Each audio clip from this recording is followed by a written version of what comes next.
हाँ, आपका इस चैनल में हार्दिक स्वागत। विद्यार्थियों, बात चल रही है अपने विज्ञान शाकुंतलम की।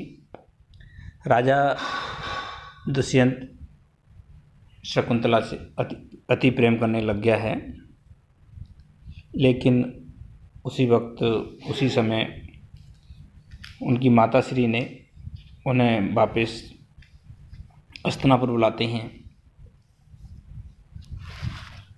लेकिन इधर आश्रम वासियों ने भी जो दुष्ट लोग हैं, राक्षस लोग हैं, जो आश्रम की विघ्न डालते हैं, उनसे रक्षा के लिए ऋषि कुमार राजा से निवेदन करके जाते हैं कि आप आश्रम में रुकें और जब तक ऋषि कंड में नहीं है और हमारी इनसे रक्षा करें, हमारे कार्य वो करते हैं। तो अब जो माताश्री का कार्य है, जो पूजा अर्चना का, उसके लिए वो अपने मित्र विदूषक को भेजते हैं कि तू हस्तिनापुर चले जाओ और मैं यहाँ रुकता हूँ। अब राजा मन में सोचता है, चपलो यम बटु, यह ब्राह्मण बालक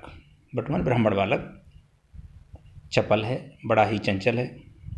कदाचित अस्मत् प्रार्थना अंतःपुरेभ्य कथित, अगर मेरी जो शकुंतला विषयक प्रेम है इसको अंतःपुर में इसने कह दिया तो भवतु, तो ठीक है। एनम बक्षते, तो मैं इस प्रकार इसको कहता हूँ। मतलब अब राजा थोड़ा सा डर जाता है और कहता है कि अगर अंतःपुर में जाकर इसने ऐसा कह दिया तो व्यर्थ में हंगामा हो जाएगा, व्यर्थ में माहौल खराब हो जाएगा। तो इसलिए वो विदूषक से दूसरी तरह से विदूषक को समझाने की कोशिश करता है। विदूषक हस्ते गृहीत्वा, विदूषक का हाथ हाथ में पकड़ के कहता है प्रकट में, वयस्य है ऋषि गौरवा आश्रम गच्छामि, न खलु सत्यमेव तपस्वी कन्यायां माँ अभिलाष है। राजा विदूषक का हाथ पकड़ के कहता है, हे मित्र, ऋषि गौरवाद आश्रम, मेरा ऋषियों के पुत्रों के प्रति, आश्रम वासियों के प्रति, ऋषियों के प्रति मेरा जो सम्मान है, उनके प्रति मेरा आदर भाव है, इस कारण से मैं आश्रम में जा रहा हूँ। ना खलु सत्यमेवं तपस्वी कन्या माँ अभिलाषा, मैं किसी तपस्वी कन्या शकुंतला की वजह से मैं आश्रम में नहीं जा रहा हूँ। मेरा तो इनके प्रति आदर भाव है, सम्मान भाव है, इसलिए मैं आश्रम में जा रहा हूँ। तो उस शकुंतला के प्रति मेरी कोई रुचि नहीं है। तो गलत अर्थ मत निकाल लेना, कहने का मतलब ये चाह रहा है वो बस। क्योंकि अब राजा अपनी सफाई में एक पद्य कहता है, को वयम को परोक्ष मनमंथो, मृग शावक सम एदतो जन, परिहास पर जल्पित सुखे सखे, परमार्थे न गृहीतम वच। हे मित्र, कहाँ तो हम परोक्ष मनमंतम, काम भाव से, प्रेम से, काम भाव से सर्वथा अपरिचित, दूर, एकदम परोक्ष, एकदम दूर, उसको कोई लेना देना नहीं है, ऐसी शकुंतला।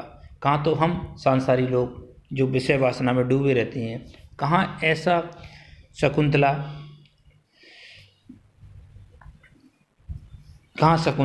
जो कि काम भाव से बिल्कुल अपरिचित है, दूर है, कहाँ वो, और किसी मृग के बच्चों के साथ, मृग शावकों के साथ, हिरणों के बच्चों के साथ, जो समम मन साथ में, एतत् जन, ऐसा प्राणी जो कि हिरणों के साथ में पाला पोसा गया है, उसको सांसारिक बातों से क्या लेना देना, वो बिल्कुल परिचित नहीं है, इन चीज़ों से बिल्कुल दूर है, ऐसी शकुंतला। और कहाँ हम, तो अत्यधिक दूरी बताने के लिए कुआ का 2 बार किया है, कहाँ वो, कहाँ हम।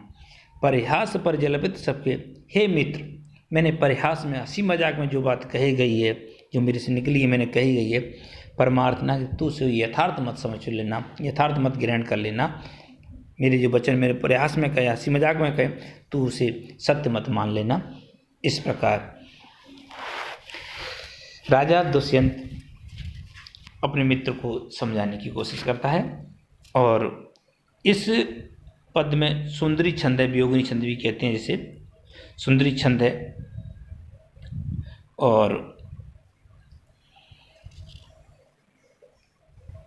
यहाँ पर दोनों में बहुत बड़ा अंतर बताने के लिए विषम अलंकार है।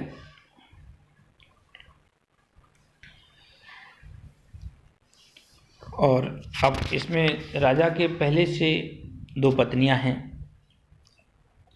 और 2 पत्नियां होने के कारण राजा अपने जो शकुंतला विषयक प्रेम है, अगर इसका अंतःपुर पता पड़ गया तो वो ठीक नहीं रहेगा। इसलिए राजा इस सब चीज़ों को छुपाने के लिए, अपने मित्र को समझाने के लिए, उसे पटाने के लिए ऐसी बातें करता है, और बिल्कुल साफ कह देता है कि मैं आश्रम में शकुंतला की वजह से नहीं जा रहा हूँ। मेरी शकुंतला विषयक मेरी कोई अभिलाषा नहीं, मेरी कोई रुचि नहीं है। मेरा तो ऋषियों के प्रति मेरा जो आदर भाव है, उस कारण से मैं आश्रम में जा रहा हूँ, तो अन्यथा अर्थ मत लगा लेना। तो और फिर उसके बाद उन्होंने शकुंतला को, और अपने में जो सांसारिक लोग, मैं तो राजा हूँ और मैं सांसारिक लोग हूँ, मुझ में और शकुंतला में कितना बड़ा अंतर है उसका वर्णन करते हैं। और बहुत अच्छा वर्णन उन्होंने किया है कि को वयम, कहाँ तो हम, मतलब बहुत बड़ा अंतर, बहुत बड़ा डिफरेंट, बहुत बड़ा अंतर बताने। कहाँ तो हम सांसारिक लोग भोग विलास में डूबे रहते हैं, और कहाँ परोक्ष मनमंत्र, जो कि काम भाव से, प्रेम से बिल्कुल दूर अपरिचित शकुंतला, और जो कैसी है, जो मृग साफ की हिरणों के बच्चों के साथ जो पाली पोसी गई है, बड़ी हुई है, उसे दुनियादारी का क्या लेना था, उसको कोई पता ही नहीं है। परिहास पर जल्पित, और जो परिहास में मैंने जो बात कही गई है, मेरे सखी हे मित्र, तो उसे परमार्थ ग्रहण मत कर लेना। मैं तो जो भी कुछ कहा वो मजाक में कहा था। बहुत बहुत धन्यवाद आपका सभी का। थैंक यू विद्यार्थी।